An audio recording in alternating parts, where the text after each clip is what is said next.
आणि आज का जागा आली? मला असं वाटतं जाहीर होऊन मला 8-10 महिने झाले असतील ना. आज का मोर्चा काढलाय की सेटलमेंट नीट होत नाही म्हणून?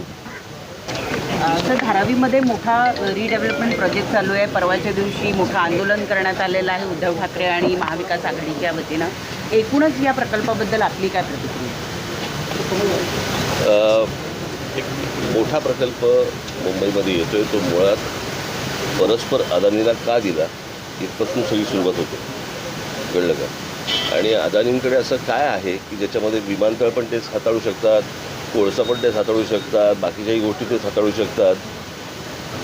आणि एवढा मोठा प्रकल्पाला तुम्ही मोठं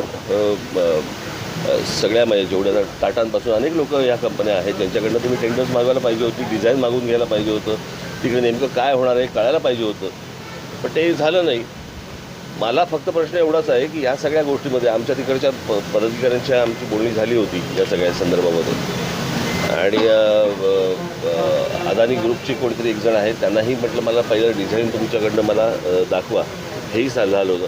मला फक्त एवढाच विषय आहे की आत्ता हे जे आता काय कोण सरकार बोललं तुम्ही? महाविकास आघाडी. महाविकास आघाडी. आणि आज का जागा आली? मला असं वाटतं जाहीर होऊन मला 8-10 महिने झाले असतील ना. आज का मोर्चा काढलाय की सेटलमेंट नीट होत नाही म्हणून? तर कशासाठी मोर्चा काढला?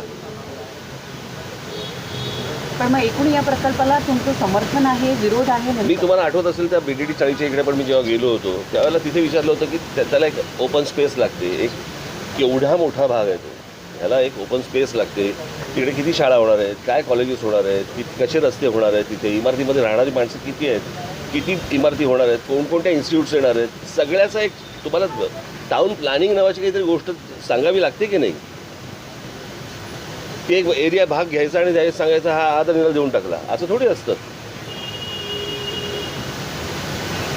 आणि हे 8-10 महिन्यानंतर जागे झालेले जे काही काय कुठच्या आघाडी जे आहेत ह्याने विचारला का प्रश्न की नेमकं काय होणार तिकडे? की मोर्चाचे दबाव आणून फक्त सेटलमेंट करायचे आहेत? मला असं वाटतं एकदा त्याच लोकांना तुम्ही एकदा विचारून बघा.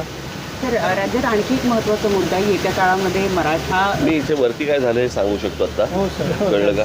मी तुमची प्रेस कॉन्फरन्स घ्यायला नाही इथे आलो नंतर, कारण तुम्ही काय वाटेल ते टाकता, वाटेल ते छापता.